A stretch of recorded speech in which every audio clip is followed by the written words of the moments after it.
Conker's Bad Fur Day prototype update. Plus, why can't I, why can't you, why can't everybody just get a RetroPie and leave the SNES or NES Classic behind? Welcome to H4G's Gaiden. I'm your host Tony, and this is our sideshow where we talk about gaming news, gaming topics, goings-ons in the gaming community, and the like. Unlike our normal show, in this one, I don't show my face for the sake of being lightning fast and the ability to get you guys 2 episodes per week, with the main episode being on Saturday. So Conker's Bad Fur Day. If you're unfamiliar with what's going on with this prototype, I strongly recommend that you watch our last H4G Gaiden episode.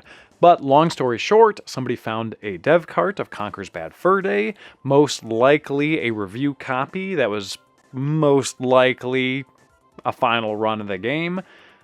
They didn't dump it, they put it up on eBay, and the bids just soared up like crazy, but there was a rumor that the bids were actually fake. So what's going on now? Well, it sold, except it didn't. I received confirmation that the top bidder actually canceled the order. So, were the bids fake? Essentially, yes, because I guess the bidder had never actually intended to purchase. And it was actually relisted at a much, much lower buy it now price. And then it was taken down again. I was actually contacted by a few people claiming to own the prototype. I got lots of different messages, and frankly, I don't know how to cover this any further and kind of still make sense of it. So John, one of our H4Games members, advised me to just wait and leave it alone for now.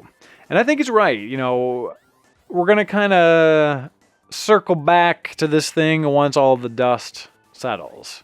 And we'll kind of do a little bit more of a retrospective instead of trying to capture this while it's actually going on. And hell, by the time this is uploaded, it may actually be back up on eBay. So the story just kind of keeps changing here.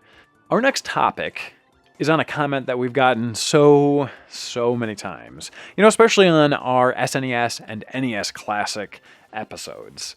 Why can't you just get a RetroPie / Raspberry Pi and emulate these games instead of going out of your way, waiting in line, buying a system with a limited quantity of games instead of having a RetroPie and just being able to put any full library that you want? You know, why would you get the SNES Classic with this handful of games when you could have infinite games? And, you know, to be fair, it is a fair question. And I figured, due to the quantity, just the sheer mass of comments saying basically this exact same thing, I'd cover it here on H4G Gaiden. I think there are a couple of different reasons why people would get the NES or SNES Classic or whatever future edition Nintendo has in the Classic series of consoles. First off, and probably the most obvious, is the games, right? Keep in mind that not everybody has heard of RetroPie or wants to deal with one. So for a purchase made by a layman, in concept or in theory, the Classic series is a great buy. There's lots of good quality games, it's easy, it's plug and play, very simplistic, it's straightforward, right? I do say in theory because I'm ignoring the limited quantity, the lines, all that stuff. But if you think about it, if my dad were to want to play a bunch of old games easily, he doesn't know how to emulate anything. He wouldn't know about a RetroPie. He would just kind of hear about this thing and try to find one at Target or something. Now that said, you know, most people watching this probably are in the know and aren't laymen when it comes to the RetroPie and emulation and all of those things.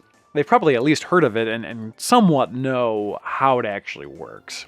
So I think for those people that are primarily interested in having a large quantity of games, sure, I do think it is a better option to all of those people's points.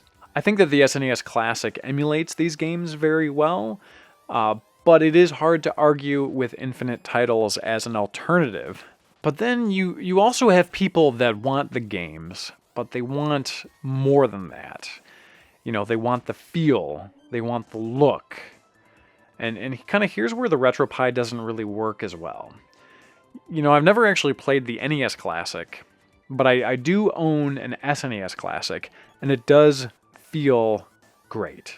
The controller is damn near perfect, and I know that some people will have like minor nitpicks about slight pressure differences on specific buttons, but overall, to me, it feels pretty damn authentic. And like I said, it emulates fantastically as well. And again, just like when I talked about the controller, I'm sure some people may have noticed issues with the emulation, or have minor complaints, or have done sort of ultra technical tests that I'm not familiar with or don't really concern me, or whatever. And if you are one of those people, hey, good on you for wanting perfect emulation. That's awesome.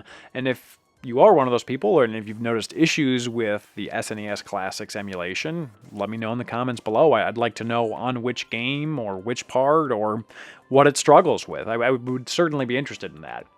But I do think that there's something to be said about having an official Nintendo product and playing those games on said hardware. For me, it just kind of makes it more enticing to play. I feel like it's more so the real deal. And, you know, maybe that's being dumb or being kind of silly or nostalgic, but I think sort of somewhere between the tactile functionality of the controllers and the psychological effect of actually having the hardware, it's just more enticing to me. Not to mention it looks good on my shelf, right? As a collector, it's a nice thing to have. And I think that the same argument could be made for really sort of any game collection. You know, why do I have a PlayStation 1 when I could just emulate PlayStation 1 games? Why do I have an N64 when I could just emulate N64 games? Right?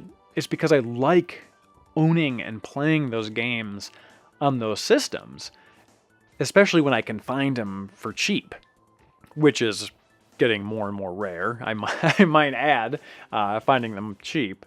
So I want to know your thoughts on the matter.